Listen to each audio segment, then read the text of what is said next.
You guys remember the time when video games were difficult, like throwing an NES Advantage through a window difficult? Okay, now Dark Souls is the spiritual successor to the exceptional Demon Souls, and it's not for the faint of heart. Let's go hands-on.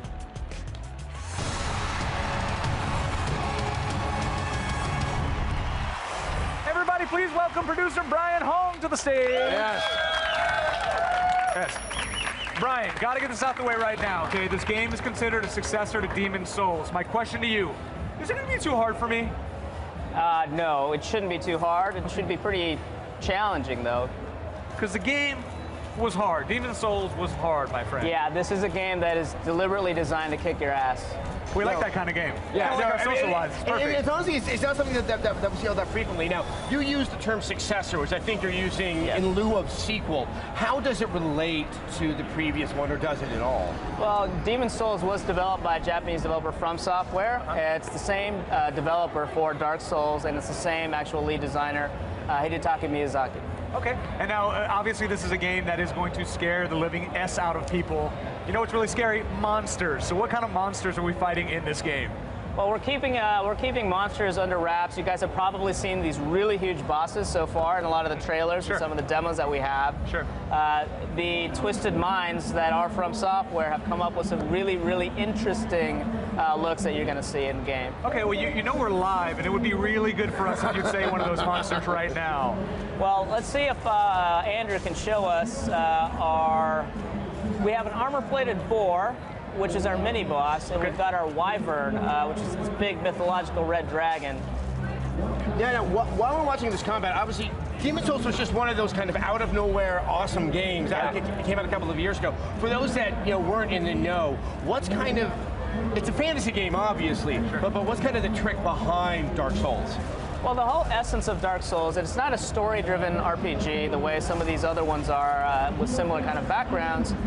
It's a metaphor for life. If you ask the game designer what they really want people to understand about this game, it's a lot of struggle, it's a lot of pain, it's a lot of controller breaking, but if you can get past these certain levels, the sense of achievement that you get, that gamer euphoria, is like no other you've ever had. Right. And looking at the other end of the emotional spectrum, the sense of tension in the first game was overwhelming.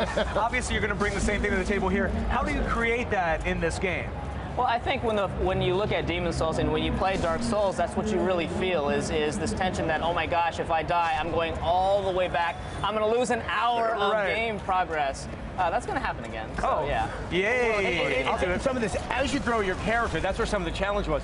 You could go in a direction that would kind of put you at a disadvantage to a large enemy that you didn't know was waiting up ahead. Definitely. I mean, is that something you're trying to sort of change it at all? Yeah, absolutely. The difficulty with this game is not a stupid hard, it's not an unfair hard. If you're really observant and you're watching how you're playing the game and how you're dying, and you look at the character that you have, and you have the online multiplayer, all of these different aspects combine to actually teach you how to progress through the game. Now, the online multiplayer, I want to make sure that we touch on that. That was easily one of the most remarkable thing of all the remarkable stuff. I would argue one of the most creative uses of online multiplayer ever. Is it returning? Is it enhanced? What's it going to be like?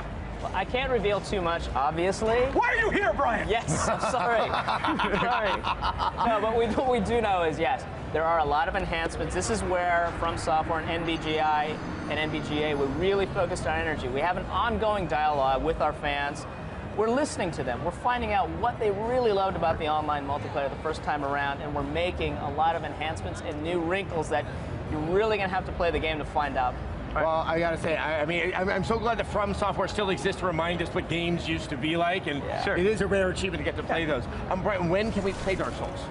Dark Souls in North America is coming out on PlayStation 3 and on Xbox 360 for the which first is a time. big deal. That's a big deal. Right. Now, before we move on, why the decision to go with the 360? Obviously, it was a huge hit for the PS3 exclusively the last time around. Why you make the decision to go on the 360 as well? Well, we know that the 360 in North America is obviously a very important platform. Sure. So we wanted to make sure all the fans who did not get to experience Demon Souls the first time around with Dark Souls will get it, and it is October 4th, 2011. Very cool, man. I cannot wait. Absolutely. You guys should keep an eye on this one. Thank you, Brian. Brian, thank you so much for coming by.